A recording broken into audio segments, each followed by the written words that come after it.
पश्चिम बंगाल चुनाव परिणामों को लेकर केंद्रीय कृषि मंत्री शिवराज सिंह चौहान ने विपक्ष पर तीखा हमला बोला है।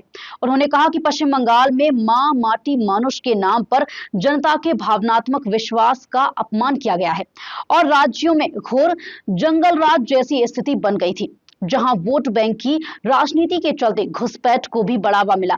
शिवराज सिंह चौहान ने कहा कि इन्हीं परिस्थितियों के कारण जनता में गहरा आक्रोश था और उसने मजबूती से प्रधानमंत्री नरेंद्र मोदी के नेतृत्व का समर्थन किया। उन्होंने विपक्ष पर निशाना साधते हुए कहा कि हार के बाद अब बहाने बनाए जा रहे हैं और कभी ईवीएम तो कभी चुनाव प्रक्रिया पर सवाल उठाए जा रहे हैं, जो गलत है।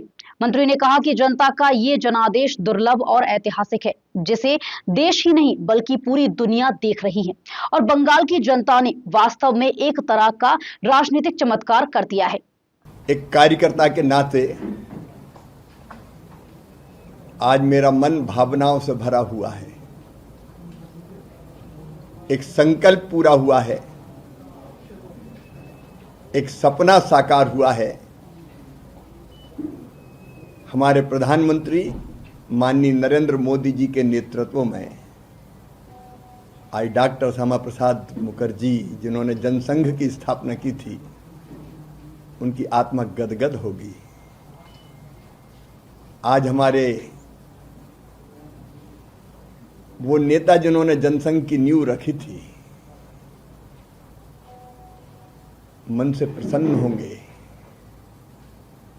लाखों लाख कार्यकर्ताओं की साध पूरी हुई है, तपस्या पूरी हुई है। बंगाल की विजय अद्भुत है, असाधारण है। विकसित भारत के लिए विकसित और सुरक्षित बंगाल। आज सारा देश ये मानता है कि मोदी है तो ही मुमकिन है।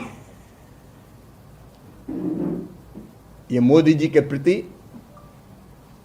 अपार श्रद्धा और विश्वास का प्रकटीकरण है। ये विकसित भारत के विचार की विजय है। घटिया वोट बैंक की राजनीति को नकार दिया गया है। पूरे पूर्वी भारत में कमल खिला हुआ है। आसाम का असाधारण प्रदर्शन है और तमिलनाडु में भी, जिनका काम केवल मोदी विरोध था, भारतीय जनता पार्टी का विरोध था, वो आज चारों खाने चित्त हो गए। पुडुचेरी में फिर भारतीय जनता पार्टी एनडीए की सरकार बन रही है। सचमुच में एक नेता के प्रति प्रेम और विश्वास कैसा चमत्कार लाता है, ये इन चुनाव परिणामों से दिख रहा है। जनता साथ है। विकसित भारत के लक्ष्य के हमारे नेता अमित शाह जी की अचूक रणनीति, नितिन जी को भी मैं बधाई देता हूं और मोदी जी का हृदय से अभिनंदन। और हम मानते हैं कि ये सौभाग्य है कि उनके साथ काम करने का हमारे जैसे कार्यकर्ताओं को मौका मिला है। बंगाल की जनता का आभार, असम की जनता का आभार, पुडुचेरी की जनता का आभार। तमिलनाडु में भी जो हुआ है वो चमत्कार ही दिखाई दे रहा है। सचमुच में मैं नेता नहीं, आज कार्यकर्ता के नाते भावुक हूं।